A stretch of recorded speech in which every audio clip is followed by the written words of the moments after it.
Oke. Assalamualaikum warahmatullahi wabarakatuh.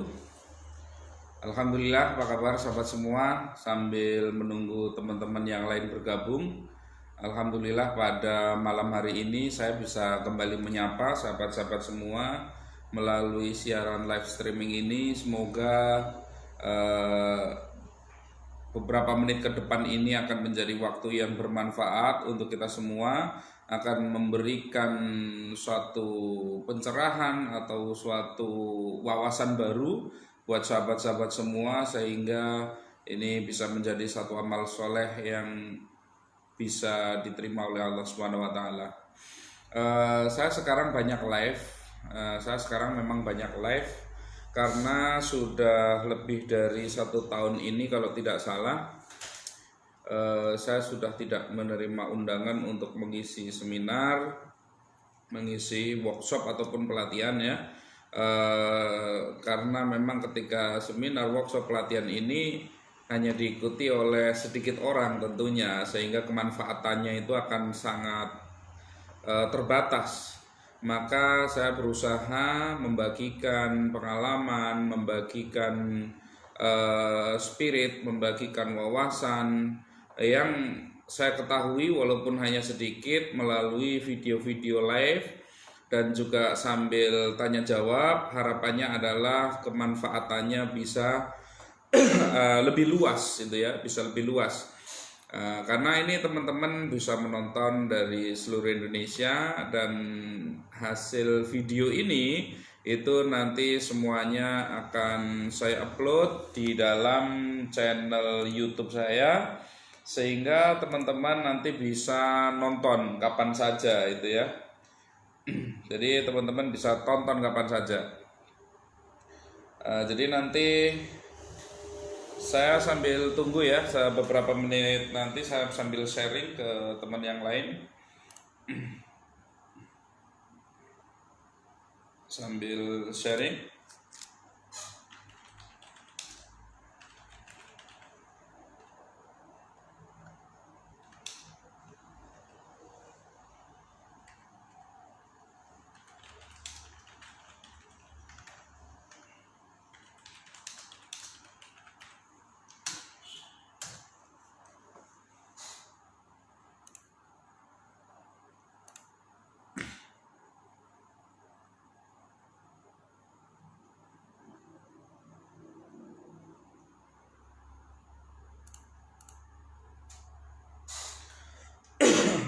Oke ya, sudah ada 5 teman kita bergabung.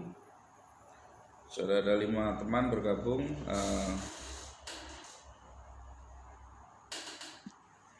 Semoga oke. Dari mana ini? Dari Mbak Mega. Assalamualaikum. Waalaikumsalam. Cirebon hadir. Oke, terima kasih. Saya kira udah ada 6 teman ini yang sudah bergabung. Bu Lisendra. Assalamualaikum. Waalaikumsalam. Oke. Saya mulai saja ya materi kita atau pembahasan kita, diskusi kita pada malam hari ini ya. Semoga nanti ada manfaat itu dari pembicaraan atau sharing kita pada kesempatan kali ini. Gambarnya gelap apa ya?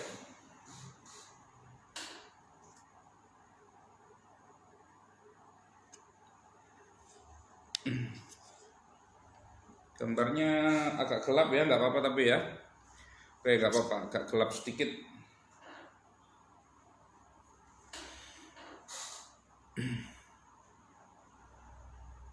Oke, untuk teman-teman semua, Assalamualaikum warahmatullahi wabarakatuh. Saya akan melanjutkan ya obrolan kita.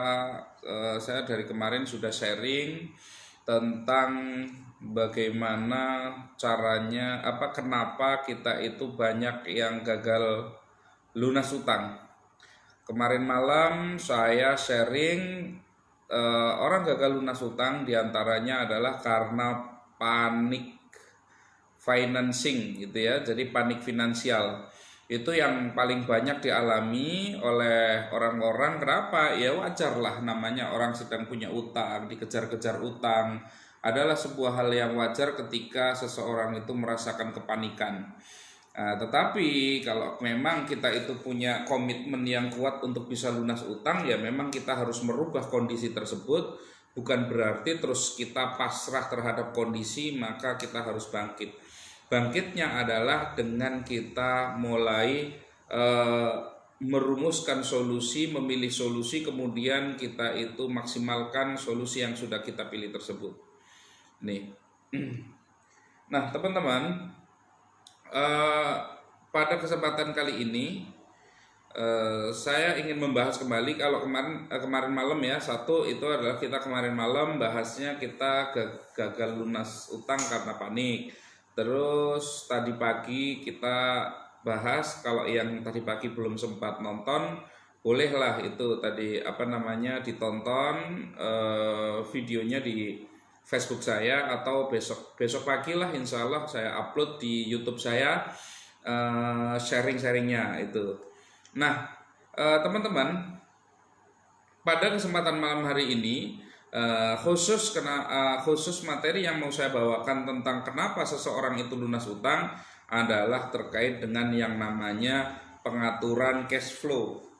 Nah, jadi banyak orang itu gagal lunas utang bukan karena nggak ada duit, tetapi banyak orang gagal lunas utang itu karena dia tidak disiplin di dalam mengatur cash flow.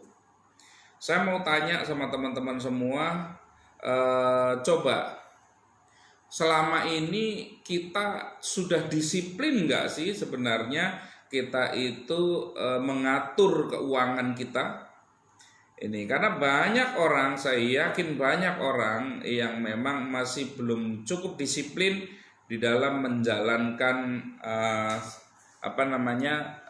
menjalankan aturan atau menjalankan disiplin di dalam mengatur cash flow.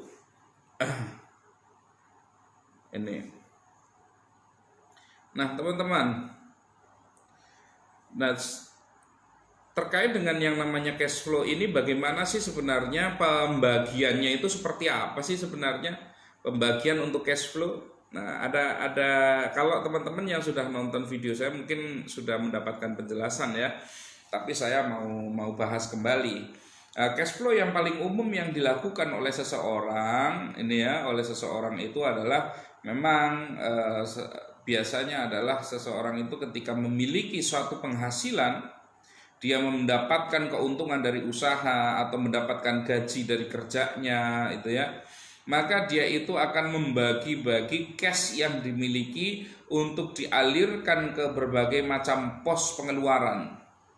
Ini diantaranya biasanya ini yang paling banyak, yang pertama adalah ketika seseorang itu memiliki penghasilan, maka pos yang paling utama dan pertama wajib itu ya adalah dipotong langsung untuk urusan utang, untuk bayar angsuran. Ini biasanya seperti itu. Ini yang pertama. Yang kedua baru nanti untuk kebutuhan keluarga. Kemudian yang ketiga adalah untuk katakanlah tabungan dan lain sebagainya. Kemudian yang terakhir adalah untuk sedekah. Ini adalah kebiasaan atau hal yang sudah menjadi wajar itu ya, yang sudah terjadi di masyarakat kita, di mana tata cara pengaturan cash flow-nya seperti itu. Yang pertama, kalau ada penghasilan, yang pertama biasanya dipakai untuk urusan keluarga, untuk bayar utang, yang kedua untuk urusan keluarga, yang ketiga untuk urusan tabungan atau investasi, yang keempat untuk urusan sedekah. Nah, itu adalah cash flow yang wajar yang digunakan oleh kebanyakan orang. Cuman teman-teman, kalau memang kita itu punya prioritas di dalam hidup kita itu adalah kita kepingin cepat-cepat lunas utang, ini ya, kepingin cepat-cepat lunas utang, maka yang harus kita lakukan adalah merubah cash flow yang selama ini menjadi mindset dan pola hidup kita, itu ya. Yang pertama tentunya ketika biasanya kita langsung alokasikan yang namanya penghasilan langsung masuk ke angsuran, langsung ke utang, kita nanti bisa rubah ini, bisa dirubah strateginya. Strateginya bagaimana strateginya? Jadi seperti ini teman-teman. Yang pertama, ketika kita itu mau mengatur pemasukan kita, ketika kita mendapatkan suatu pemasukan, maka kita langsung bagi tadi minimal di dalam 4 pos. Pos yang pertama adalah pos sosial, di mana di dalam sosial ini kita alokasikan paling tidak sekitar 10% dari penghasilan bersih ya, bukan kotor, tapi penghasilan bersih kita alokasikan ke dalam pos sosial. Nah, pos sosial ini yang bagaimana ini? Ya namanya pos sedekah. Pos sedekah ini adalah tentunya namanya sedekah bebas ya, mau kemana saja boleh. Kalau di dalam Al-Quran sih wa atidal qurba haqqahu wal miskin wa ibnas sabili wa la tubadzir tabdzira. Wa atidal qurba, dan tunaikan kepada keluargamu apa haqqahu, hak-haknya, hak dari keluarga, wal miskina, kemudian orang-orang miskin, wabna sabili, kemudian ibnu sabil. Lah di sini di dalam Al-Qur'an ini diterangkan di mana memang sedekah yang paling utama adalah kepada keluarga. Ini sedekah yang paling utama. Jadi teman-teman, begitu dapat penghasilan, alokasikan langsung 10% minimal ini ya, minimal langsung 10%. Kalau yang punya orang tua langsung transfer 10%, langsung transfer ke orang tuanya, langsung kasih ke orang tuanya, jangan pikir panjang. Ini minimal 10%. Kenapa 10%? Karena kita ingin percepatan itu ya. Minimal 10%. Jadi ambil langsung alokasikan, bantu orang tua, atau orang tua sudah mampu boleh. Kalaupun sebenarnya sudah mampu pun boleh kita bersedekah membantu orang tua, termasuk juga membantu saudara-saudara. Itu ya. Jadi begitu dapat pemasukan penghasilan 10% langsung alokasikan untuk sosial. Sosial yang terutama kalau mengikuti Al-Qur'an itu wa'atidal qurba haqqahu. Tunaikan hak dari keluargamu. Berarti sedekah yang utama adalah kepada keluarga. Kalau ternyata setelah dari keluarga katakanlah kita alokasikan sudah ada ini buat keluarga, kemudian bolehlah kita itu bersedekah kepada selain keluarga. Siapa? Wal miskina, yaitu orang-orang miskin di sekitar kita, yang dekat dengan rumah kita. Jadi kalau mau sedekah cari yang dekat dulu gitu ya. Dari tetangga kita, kiri kanan, jangan-jangan ada yang membutuhkan, dari depan belakang, jangan-jangan ada yang sedang kesulitan, itu kita bantu. Ini itu ya, wal miskina wabna sabil. Boleh juga, utama juga ketika kita membantu orang-orang yang di dalam perjalanan atau di dalam perjuangan mencari ilmu. Nah, ini adalah sesuatu sedekah yang utama. Misalkan kita membantu musafir, bagus. Kita membantu anak-anak santri misalkan, bagus. Itu adalah merupakan sedekah yang utama. Ini jadi teman-teman, pos yang pertama di dalam cash flow kita adalah pos sosial. Ini ya, ini pos sosial. Biasakan bahkan di dalam ilmu pengetahuan ini sebenarnya ajaran di dalam Islam itu ya, bahwa ketika kita melakukan suatu perbuatan yang kita itu membantu orang lain, maka Allah berjanji akan membantu kita. Ini. Jadi kalau kita kepingin dibantu Allah, cara termudahnya selain kita berdoa kepada Allah, adalah cara termudahnya adalah dengan kita membantu sesama. Itu adalah strategi, cara yang diajarkan oleh Rasulullah Sallallahu Alaihi Wasallam. Ini jadi teman-teman, itu yang pertama ya, pos sosial. Jadi begitu punya penghasilan, misalkan habis dagang, untungnya hari ini 100.000, 10.000 alokasikan untuk sosial yang utama kepada keluarga. Kasih itu yang namanya orang tua kalau yang masih punya orang tua, atau kasih kepada keluarga yang masih membutuhkan. alokasikan. Nggak ada kasih orang miskin di sekitar kita, nggak ada kasih sama santri, sama musafir. Nah, itu adalah sedekah yang sangat utama, yang sangat besar pahalanya. Ini, jadi langsung ambil 10.000. Ini yang pertama. Terus kemudian pos yang kedua. Pos yang kedua adalah kita sebut sebagai tabungan investasi. Berapa tabungan investasi yang harus kita siapkan dari penghasilan yang masuk ke dalam ke kita itu ya, dari hasil dagang, dari hasil kerja, dari hasil apapun pokoknya bentuk penghasilannya, maka siapkan minimal 10%, direkomendasikan 20% dari penghasilan masuk ke dalam tabungan. Ini, tapi ingat, tabungan ini kita sebut sebagai tabungan investasi, bukan tabungan konsumtif.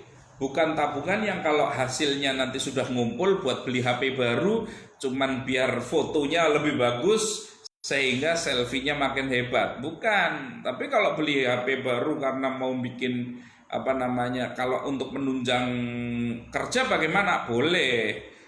Namanya saja investasi itu ya. Jadi bukan untuk sekedar wah buat jalan-jalan sajalah, bingung ini duit ngumpul, bukan seperti itu ya.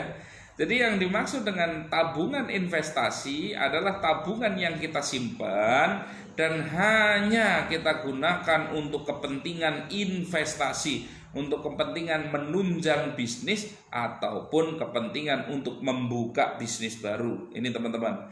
Jadi seperti itu. Ini ya.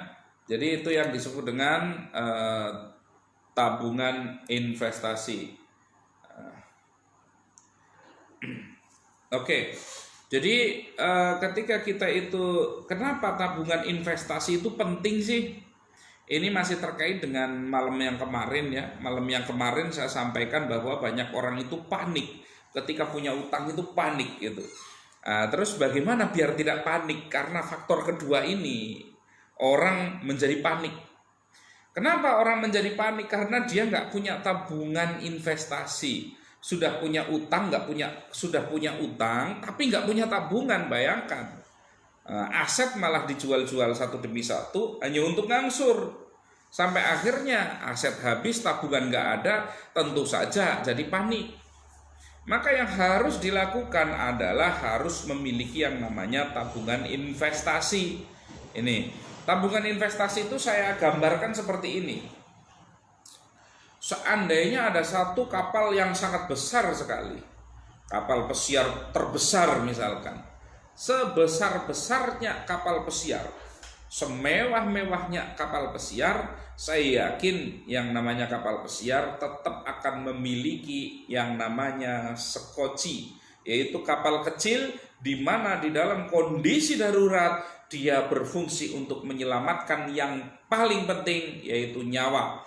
Itu adalah selalu yang namanya kapal itu ya. Kapal itu pasti memiliki yang namanya skoci. Skoci inilah kelihatannya sepele, kelihatannya nggak terlalu nggak dihiraukan lah di dalam kondisi normal itu ya. Karena apa? Karena cuman kapal kecil itu ya, cuman mampu nampung orang, nggak bisa nampung barang macam-macam itu kan. Tetapi di sini dia memiliki fungsi yang luar biasa.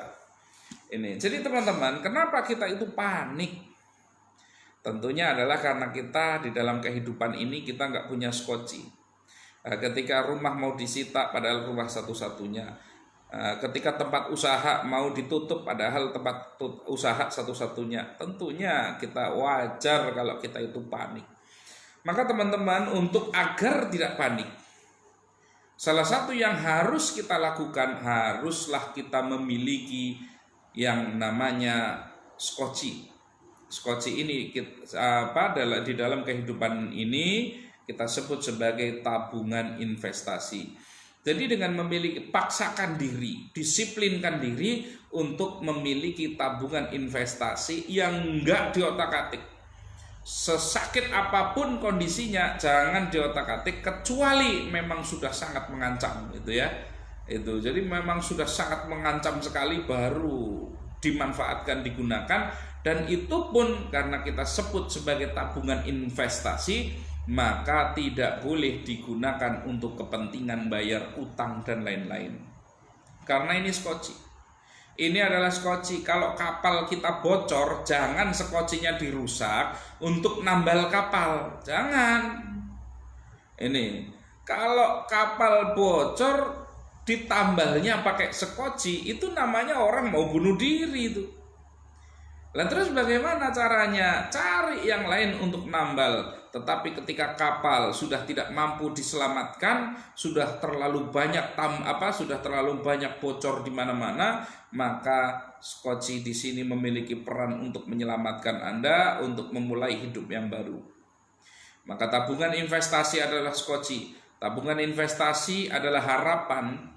Maka jangan sampai kita itu walaupun utangnya banyak terus nggak punya tabungan investasi, jangan.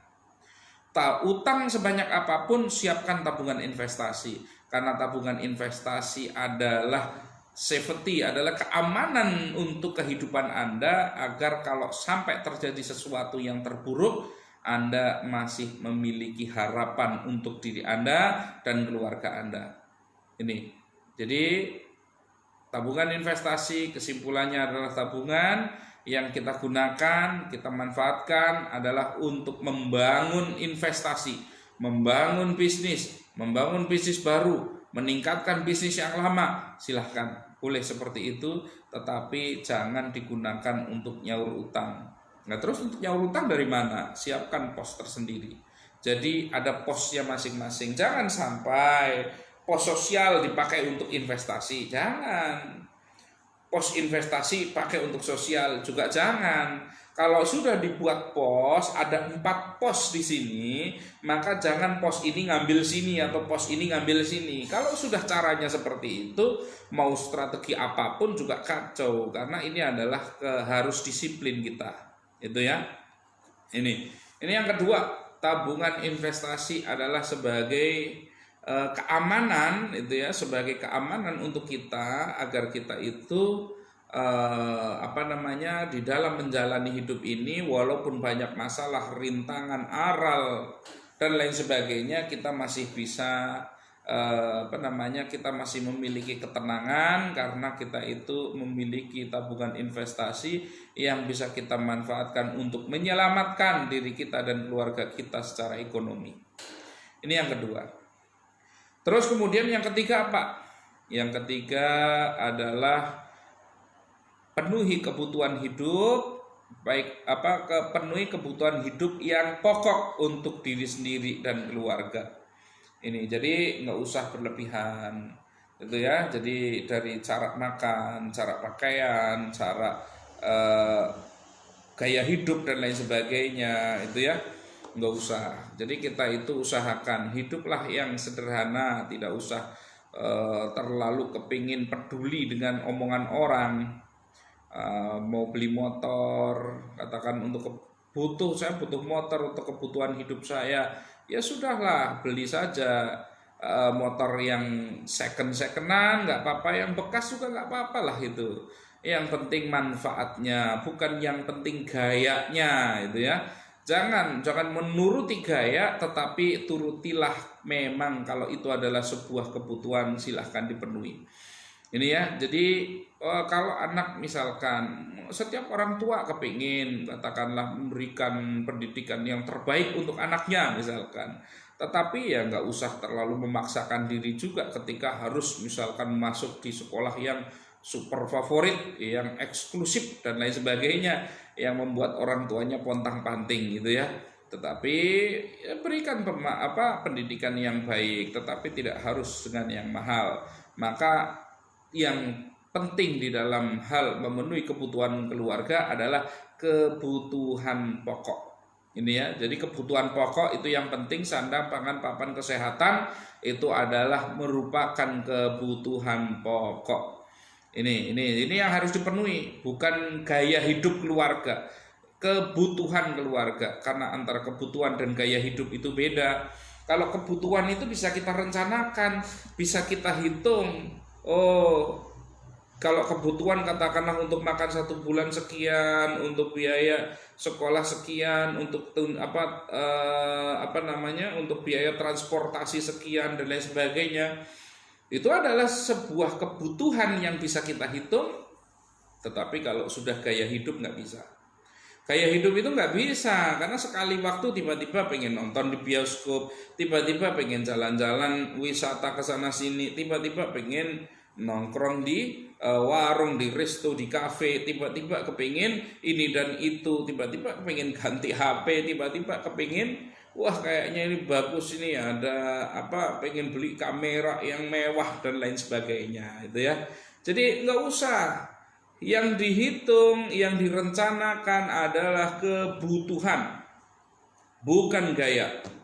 Karena kalau kebutuhan bisa kita rencanakan, bisa kita hitung, bisa kita bisa kita atur kalau yang namanya kebutuhan. Tetapi kalau yang namanya gaya hidup nggak bisa. Anda membutuhkan penghasilan triliunan rupiah itu setiap bulan kalau untuk memenuhi segala macam gaya hidup itu ya. Karena gaya hidup nggak ada habisnya teman-teman itu ya.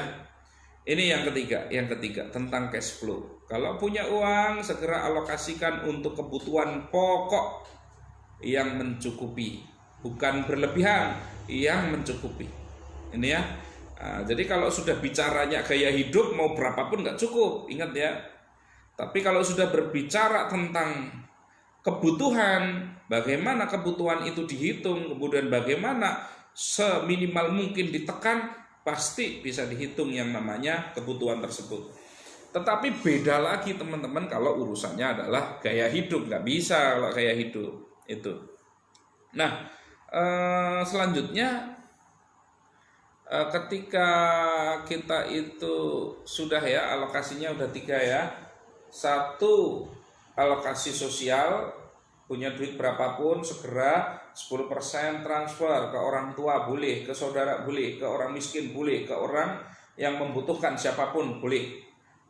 Alokasi sosial. Kemudian yang kedua, alokasi tabungan atau investasi. Ini harus wajib, ini harus skoci untuk menyelamatkan. Kalau teman-teman nggak punya ini nggak punya tenang ini, kita panik financing ini kalau nggak punya yang namanya tabungan investasi, pasti panik. Ini ya. Yang ketiga adalah untuk tadi kebutuhan yang cukup untuk keluarga. Kemudian yang keempat, baru kalau ada sisa, kalau ada sisa, baru silahkan alokasikan untuk angsuran utang. Nah, kalau nggak ada sisanya bagaimana? Gitu kan? Banyak yang nanya, untuk kalau nggak ada sisa bagaimana? Ini, maka yang harus dilakukan kalau nggak ada sisa, yang harus dilakukan ada beberapa strategi atau cara, yaitu meningkatkan penghasilan. Yang kedua, efisiensi pengeluaran. Ini meningkatkan penghasilan dan efisiensi pengeluaran. Meningkatkan penghasilan adalah dengan cara bagaimana? Meningkatkan penghasilan banyak caranya. Bisa dengan membuka bisnis baru, bisa dengan katakanlah meningkatkan bisnis yang lama yang sudah ada, bisa dengan melakukan pekerjaan di luar waktu yang sudah kita miliki selama ini. Itu semua bisa dilakukan. Ini bisa kalau kita memang memiliki kemauan, tentu kita bisa. Ada banyak strategi, ada banyak cara di mana kita itu bisa menambah penghasilan, banyak sekali caranya. Tetapi sebelum memutuskan menambah penghasilan, teman-teman harus hitung dulu pemasukan yang sudah ada, kemudian kebutuhan yang sudah muncul, apakah ini mampu untuk diefisiensikan atau tidak. Ini mampu atau tidak diefisiensikan dari hal-hal yang kelihatan sepele. Itu ya, dari hal-hal yang kelihatan sepele mulai dilakukan efisiensi, mengencangkan ikat pinggang agar apa? Agar kebutuhan itu yang untuk kebutuhan hidup itu efisien. Ini ya, ini. Jadi itu yang harus dilakukan. Setelah efisiensi dilakukan, baru meningkatkan penghasilan. Meningkatkan penghasilan banyak caranya. Zaman sekarang, apalagi zaman online itu ya, banyak sekali teman-teman yang nggak punya inspirasi, kepingin nambah penghasilan, buka saja YouTube saya itu ya. Karena saya sharing banyak itu di YouTube bagaimana strateginya bisa buka usaha walaupun nggak punya modal, itu ya. Bisa, itu saya sematkan channel YouTube saya Muh Nasrullah Al-Jufri. Nah, di situ saya tunjukkan ada video bagaimana caranya usaha dengan tanpa modal. Ini nggak punya modal sama sekali, bisa itu. Jadi jangan bilang nggak bisa. Tapi Pak, saya cuman ibu rumah tangga di rumah, nggak ada modal. Kata siapa kalau ibu rumah tangga di rumah terus nggak bisa bantu-bantu? Bisa. Ini ya. Tapi Pak, saya itu waktunya sudah habis buat kerja setiap hari. Kata siapa? Masih bisa, masih banyak waktu. Maka di sini perlu dilakukan partnership itu ya, bagi yang sudah punya pasangan. Partnership di mana suami dan istri itu bekerja sama untuk menyelesaikan persoalan yang ada. Nantilah di lain waktu saya akan bahas tentang partnership antara suami dan istri, karena ini sangat penting sekali, termasuk salah satu kunci suksesnya lunas utang. Ini itu adalah 4 poin, 4 pos dari cash flow yang harus secara disiplin kita praktekkan. Ini ya teman-teman. Oke, silahkan kalau ada yang mau tanya boleh. Saya buka pertanyaan, silahkan boleh yang mau tanya seputar lunas utang saja ya, seputar materi yang sudah saya sampaikan. Jangan yang melenceng dari materi ya, biar nggak kejauhan. Nanti kalau yang melenceng-melenceng saya bikin ini aja lah ya, bikin sharing bebas. Mau tanya apa saja boleh, tapi khusus yang ini malam ini kita yang sudah saya sampaikan utamanya adalah seputar cash flow, seputar habit tentang sosial, seputar habit itu kebiasaan, seputar habit tentang tabungan investasi. Ini silahkan ditanyakan kalau ada yang masih belum memahami itu ya. Oke, silahkan ada yang mau tanya boleh. Ini ya, belum ada yang tanya ya. Oke, silahkan kalau ada yang mau tanya. Mas Muhammad Solihin, wah ini teman saya, bener nggak ini? Ini teman saya dulu di pondok bukan ini? Oh iya, oke Mas Solihin, terima kasih. Mas Solihin, terima kasih sudah ikut memantau. Ini Mas Solihin ini adalah kakak angkatan saya di pondok pesantren di Jombang. Oke, terima kasih. Masih masih memantau ya, sangat menginspirasi. Terima kasih. Pak Acap Siklana sangat menginspirasi. Oke, terima kasih Pak. Silakan ada yang mau tanya, nggak ada yang mau tanya ya. Saya berikan kesempatan buat teman-teman yang mau bertanya seputar materi tadi yang sudah saya sampaikan. Dan perlu saya sampaikan juga bahwa video ini akan saya simpan, akan saya share di Facebook dan di channel YouTube saya, sehingga teman-teman nanti bisa untuk terus memantau perkembangannya. Jadi teman-teman, semoga nanti ini sharing ini kalau saya usahakan tiap hari lah kalau bisa ya, tiap hari ada sharing gitu. Nanti kapan-kapan saya bikin sharing yang bebas. Bebas itu maksudnya temanya bebas. Mau nanya apa saja boleh gitu ya. Yang nggak terkait utang boleh. Mau ngobrol fikih boleh. Mau ngobrol masalah apa ya? Muamalah boleh. Mau ngobrol masalah Islam yang aktual saat ini boleh. Mau bicara tentang ekonomi syariah boleh. Itu ya, nanti akan saya bikin sharingnya tapi terpisah ya, terpisah, tidak di siaran kali ini. Itu oke, silakan teman-teman kalau ada yang mau bertanya tentang ini. Tadi ada yang mau tanya ini tadi belum bertanya ya.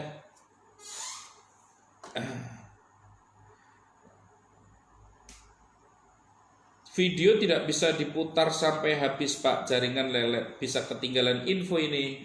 Nggak usah khawatir, hari besok video ini akan saya upload di channel YouTube saya Muh Nasrullah Al-Jufri. Itu ya, jadi Bapak Nuga ini ya, Bapak Nuga ini nanti bisa melihat video ini ataupun video-video yang lalu di channel YouTube saya, besok akan saya upload insya Allah. Itu. Jadi bagi yang koneksi internetnya lelat, nggak usah khawatir, jangan khawatir, nanti akan saya upload.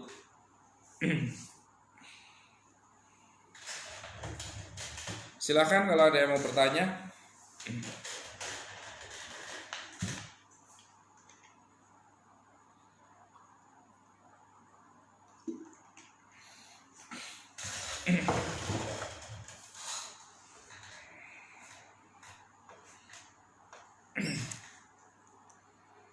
Nggak ada yang tanya ya. Kalau nggak ada yang tanya, berarti saya mungkin cukupkan ini untuk pertemuan kita pada malam hari ini. Besok mungkin ini karena malam Jumat ya, karena malam Jumat banyak yang repot kayaknya, ini banyak yang nggak bisa ini kayaknya, itu ya.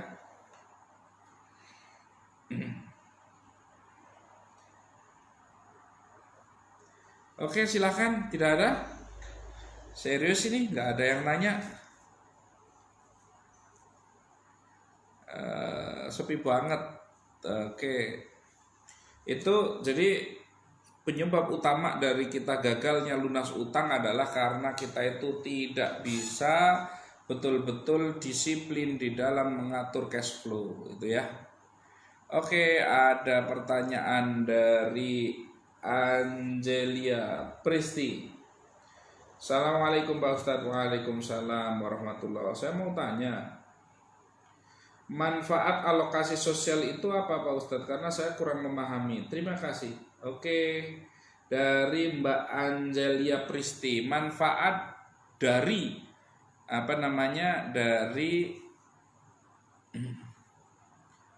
manfaat dari alokasi sosial.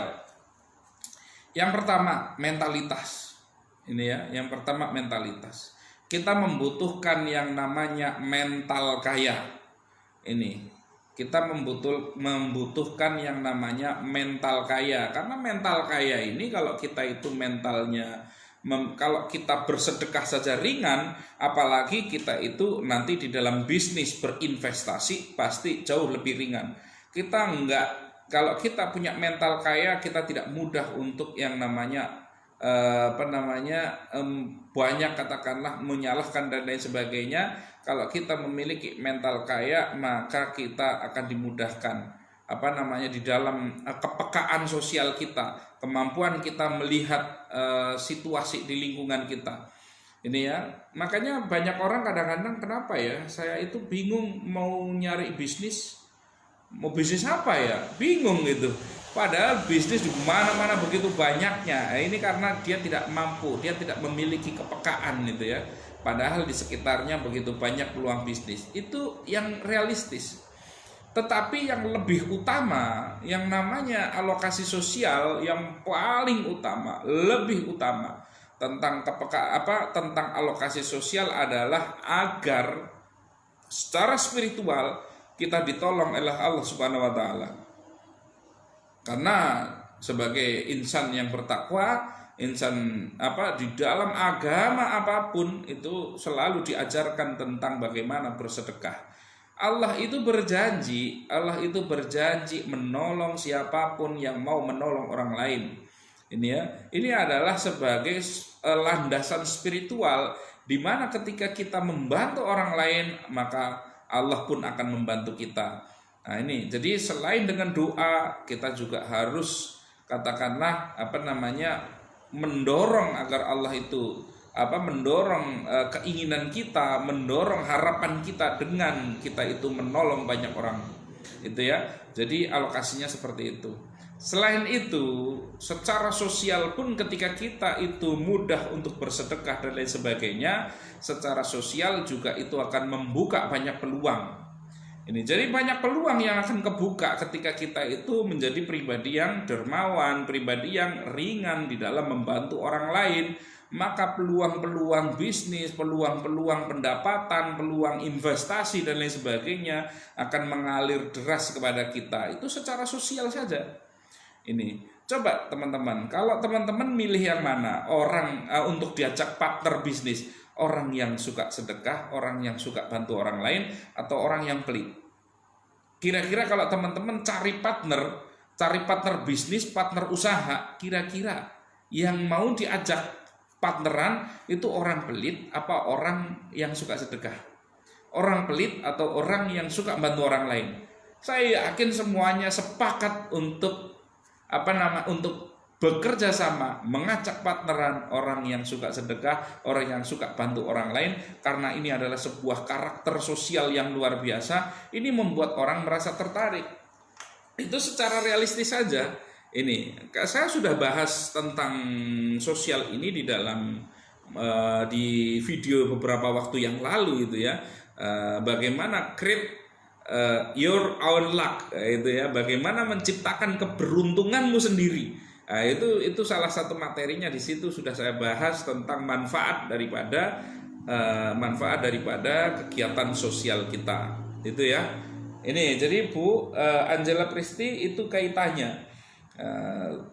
Coba Ibu sendiri pastinya ketika mau bekerja sama bisnis nyari orang yang pelit apa nyari orang yang suka sedekah? Pasti nyari orang yang suka sedekah. Nyari orang yang dia nggak mau bantu orang atau nyari orang yang suka bantu orang, pasti akan pilih orang yang suka bantu orang. Di sini adalah karakter yang membuat orang lain itu suka dengan kita adalah karakter, gitu ya. Ini jadi kalau bahasa ini behavior itu ya, itu ya. Oke, dari Pak Acep Siklana.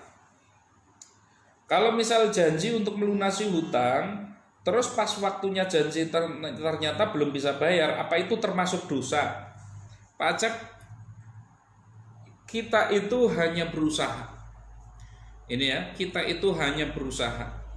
Maka ketika kita punya hutang, kemudian kita sudah berusaha maksimal untuk membayar pas pada jatuh temponya, kita sampai ternyata kita memang tidak ada, sampaikan kepada orang tersebut. Jangan lari ya, jangan lari, jangan diam saja.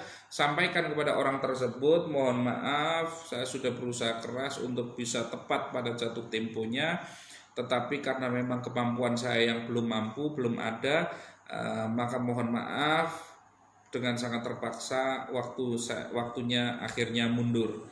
Dosa apa tidak? Tidak berdosa. Ini ya, tidak berdosa. Yang berdosa adalah kalau kita itu dengan sengaja mundur padahal kita punya kemampuan dan kita bahkan menunda-nunda dan bahkan berniat untuk tidak membayar. Lah inilah yang berdosa. Ngemplang itu dosa besar itu ya. Karena Allah akan tagih nanti di akhirat itu. Jadi setiap kita punya hutang kepada siapapun, maka kita harus komitmen kuat untuk kita melunasinya. Jangan sampai kita punya punya keinginan untuk biar nggak usah bayar sekalian, nggak boleh, itu ya. Jadi mundurnya waktu bagaimana, membuat dosa apa tidak? Tidak membuat dosa. Bahkan di dalam Al-Quran itu disebutkan bagi orang-orang yang katakanlah sudah punya janji hutang kepada kita, kemudian ternyata orangnya belum mampu, maka orang tersebut akan menjadi ibadah yang luar biasa ketika dia memberikan kelonggaran waktu, gitu ya. Oke, ada lagi. Mana yang tanya lagi? Pak Rizal habis tahlil Ustadz baru ikut. Oke, nggak apa-apa. Walaupun baru ikut, nanti insya Allah videonya tidak dihapus, jadi bisa ditonton ya.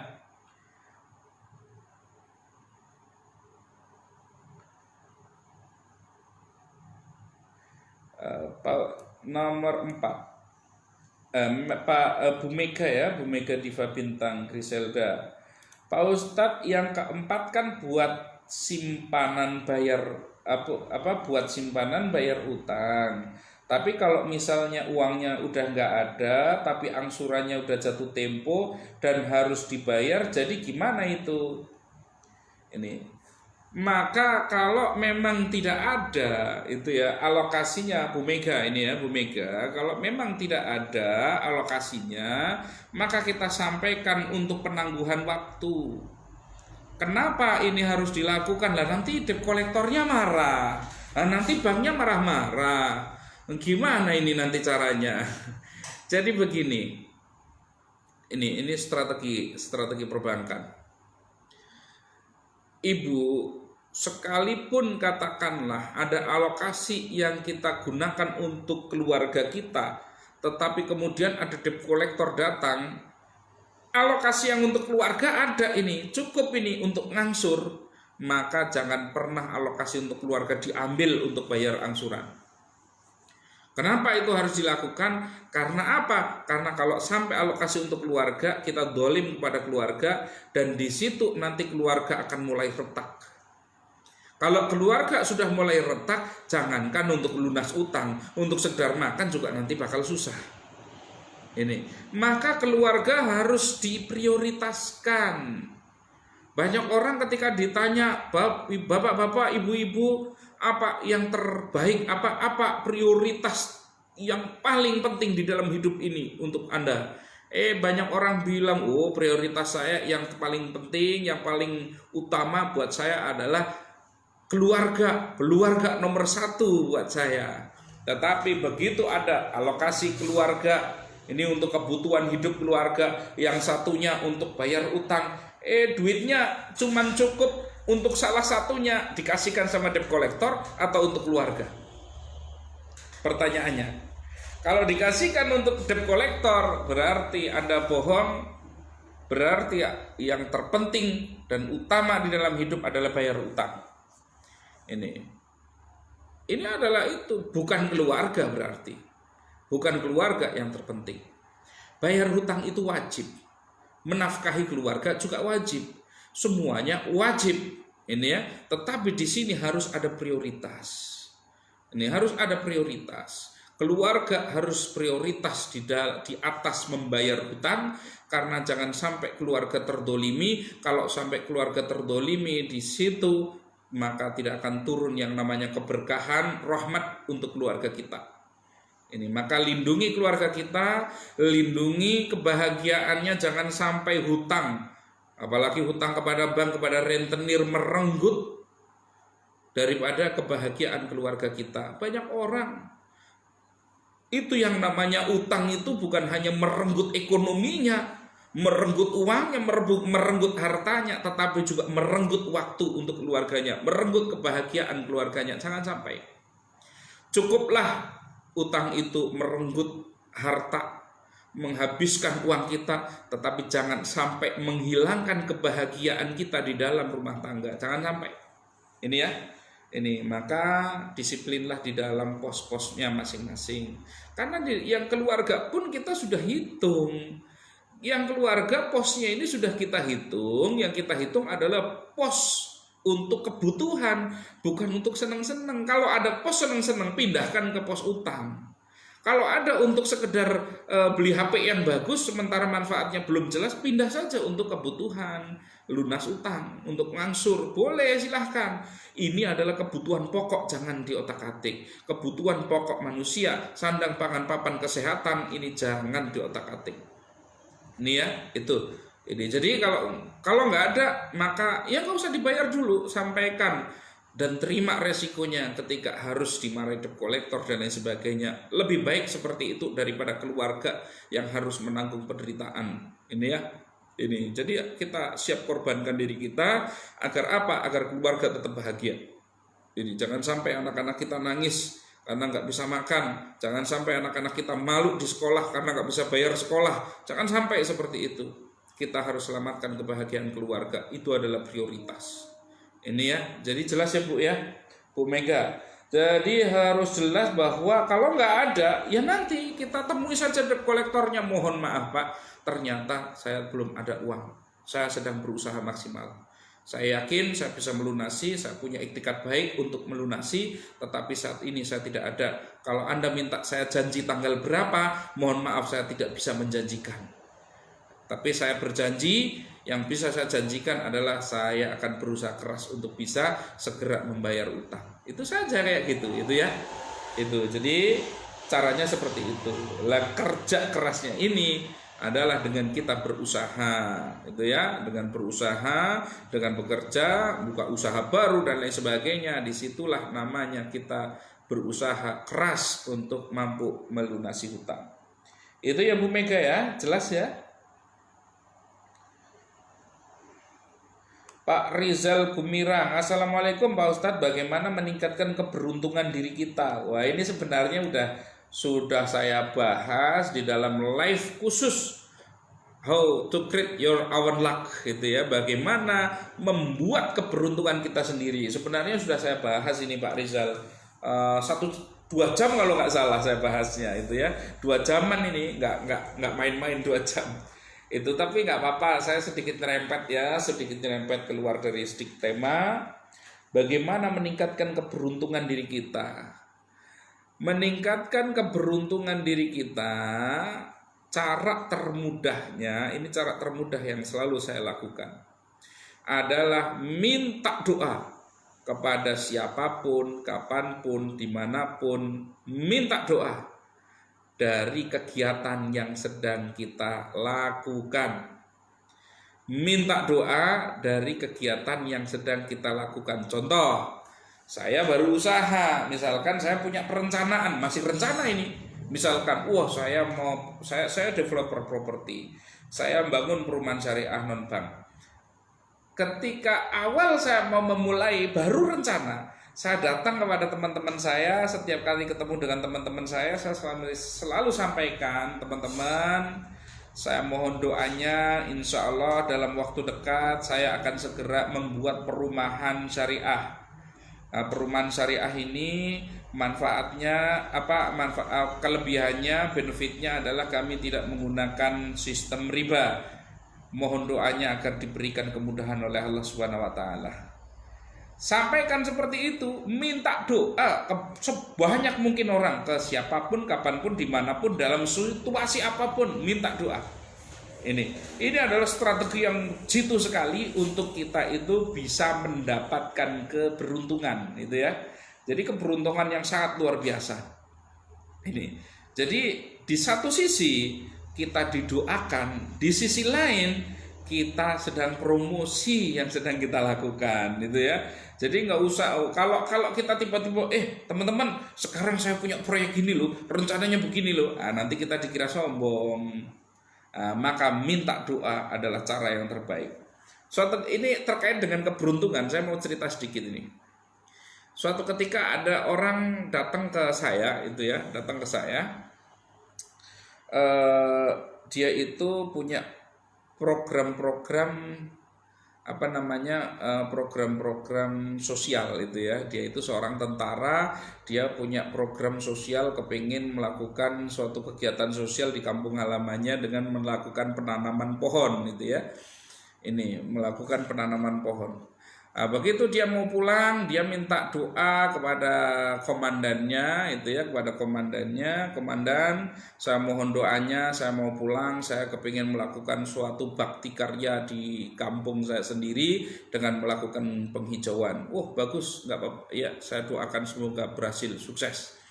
Begitu selesai, dia sampaikan kepada komandannya, komandan, terima kasih berkat doa komandan, alhamdulillah pelaksanaannya berhasil, kami sudah menanam lebih dari 1.000 pohon. Karena hal tersebut akhirnya si komandan ini akhirnya berarti berkat doa saya ini. Mungkin seperti itu pikirannya. Akhirnya karena prestasi-prestasi yang dia lakukan, hal-hal yang dia lakukan disampaikan dalam bentuk rasa terima kasih dan doa, meminta doa, akhirnya dia diangkat menjadi asisten, itu ya.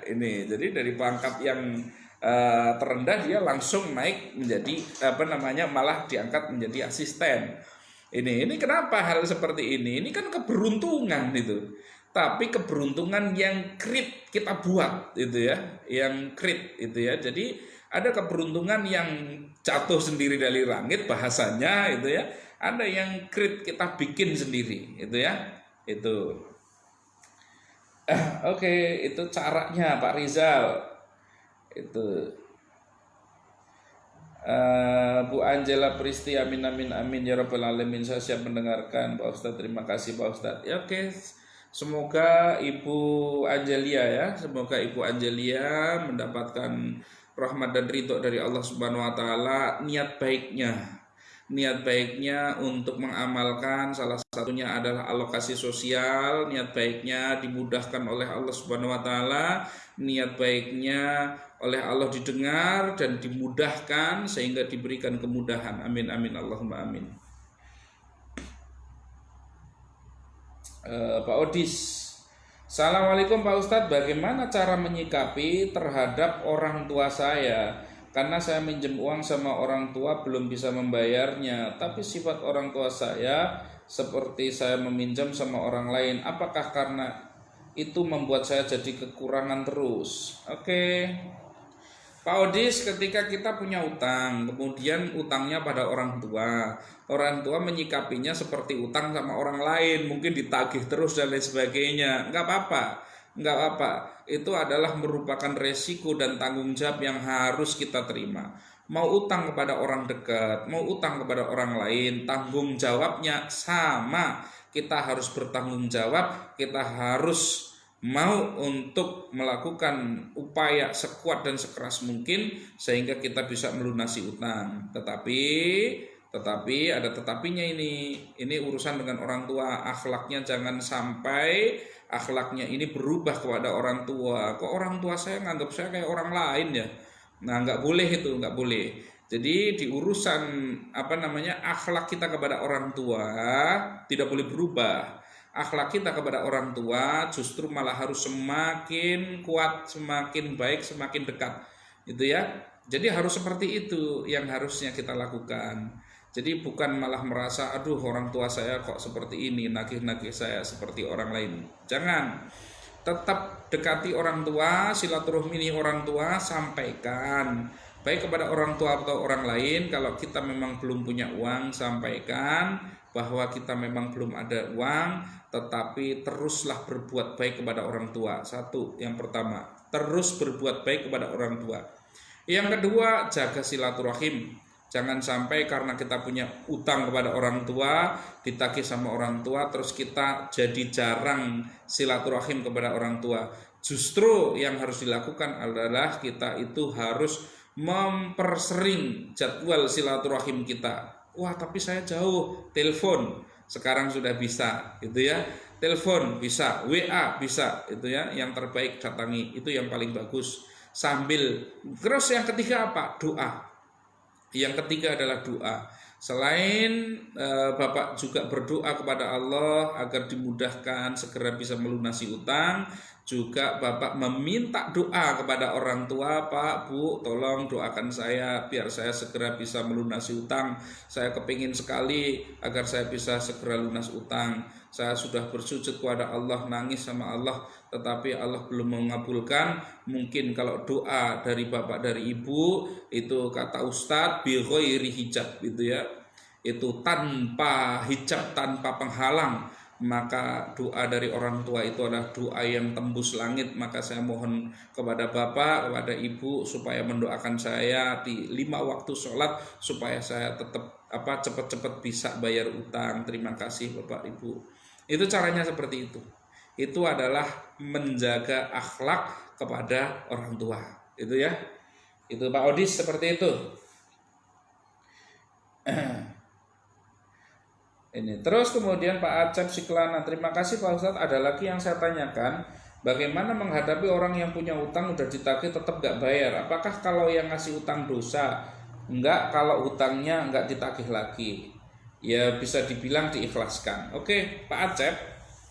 Terkait dengan kita itu ngasih utang orang, terus kemudian orangnya itu enggak bayar-bayar, sudah kita tagih sih.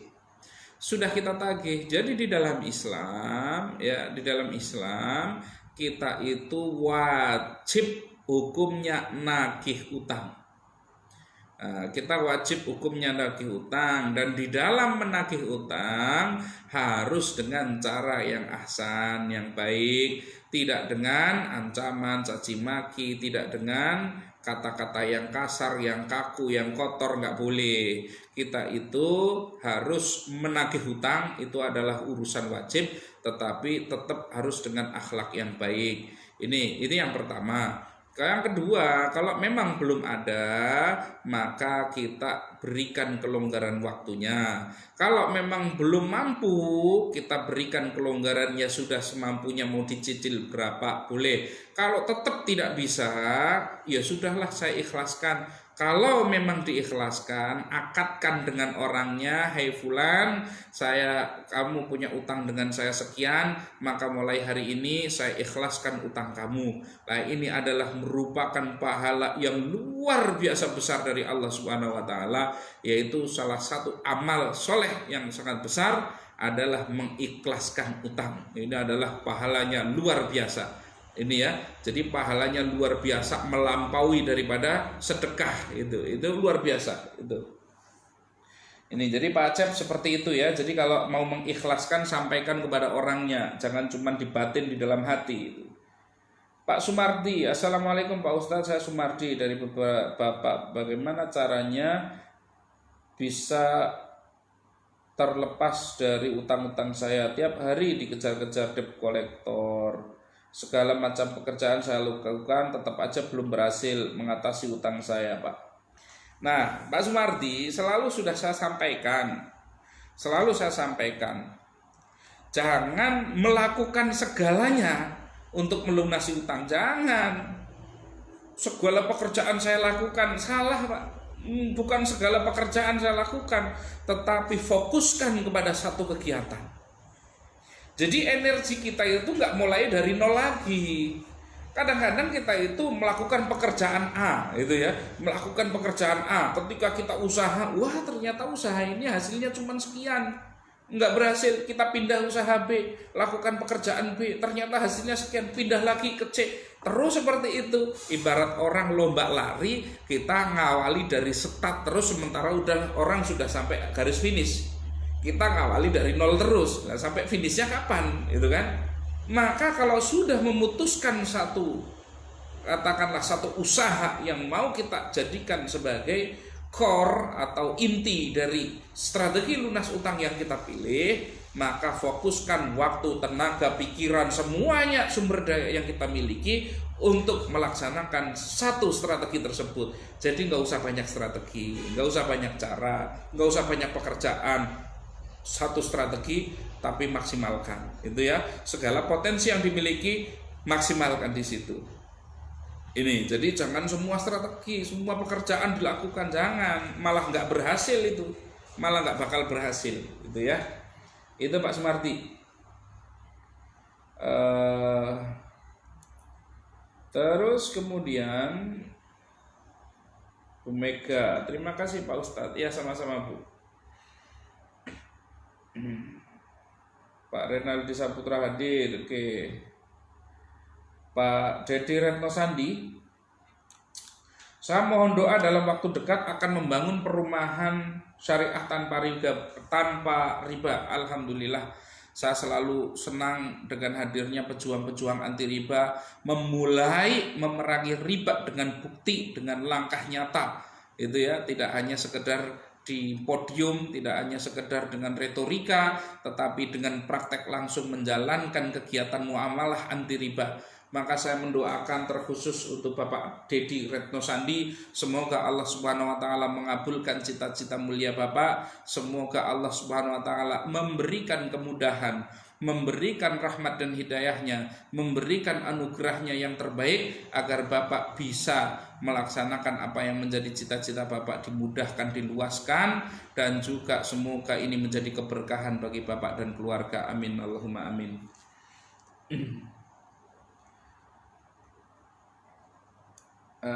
Bu Mega, terima kasih Pak Ustadz, sangat jelas sekali, akan saya laksanakan. Semoga saya dan keluarga cepat lunas hutangnya dan dijauhkan dari hutang dan riba, ya amin.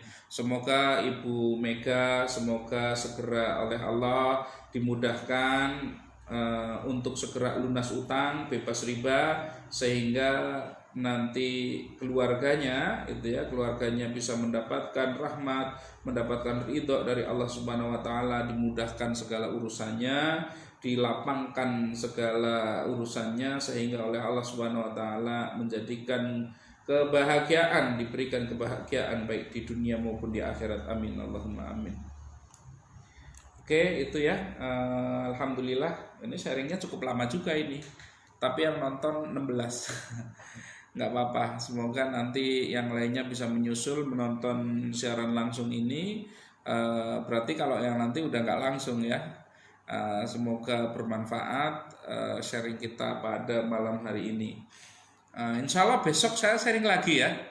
Saya insya Allah kalau diberikan kesehatan dan kesempatan oleh Allah Subhanahu wa taala, besok saya sharing lagi kepada teman-teman semua. Jadi saya kepingin bagaimana kita itu bersama-sama saling bantu, saling menginspirasi, saling berbagi di antara sesama, agar apa? Agar kita itu bersama-sama bisa menjadi bisa memperbaiki kondisi saat ini. Bagi yang kesulitan ekonominya dimudahkan, bagi yang bermasalah kehidupannya diberikan solusi oleh Allah Subhanahu wa taala. Video ini nanti terakhir ya, video ini nanti akan saya upload di channel YouTube saya Muh Nasrullah Al-Jufri. Silahkan tinggal ditulis saja di YouTube ya, tinggal di pencarian YouTube Muh Nasrullah Al-Jufri. Insya Allah nanti di situ ada video-video yang semoga menginspirasi untuk teman-teman semua. Nah, ini masih ada yang baru bergabung, Pak Setiana Warno, nyimak ini ya, Bu Mega, amin ya rabbal alamin. Terima kasih teman-teman. Ada rekomendasi besok saya mau live jam berapa? Insya Allah saya sehari live 2 kali ya. Insya Allah waktunya cukup. Kalau yang pagi insya Allah saya audio. Kenapa kalau pagi itu audio streaming gitu ya? Kenapa? Karena kalau pagi biasanya saya nggak mesti di kantor. Ini saya di kantor gitu, nggak mesti setiap hari di kantor. Jadi bisa lagi di mobil, bisa lagi di jalan, bisa lagi di rumah orang gitu ya. Jadi nggak enak kalau live-nya itu harus pakai video, itu nggak enak gitu. Lagi nyetir misalkan, masa ya sambil ngevlog, nggak enak gitu. Makanya saya share saya pakai audio saja, juga karena koneksi internet biar lancar kalau audio. Kalau untuk sharing malam insya Allah saya tetap pakai video seperti ini ya, agar teman-teman semua bisa menyimak. Kapan-kapan kalau memang nanti perlu, saya bisa sharing bareng dengan teman-teman yang lain. Jadi saya siaran langsung nggak sendirian, itu bisa, nggak apa-apa. Nanti kapan-kapan saya siaran langsungnya bareng dengan teman-teman kita yang mungkin bisa diambil inspirasinya. Oke teman-teman, terima kasih. Alhamdulillah sampai penghujung acara ini acara ya. Terima kasih, semoga bermanfaat. Mohon maaf atas segala kekurangan, kekhilafan. Saya ucapkan sekian. Wabillahi taufiq wal hidayah. Assalamualaikum warahmatullahi wabarakatuh.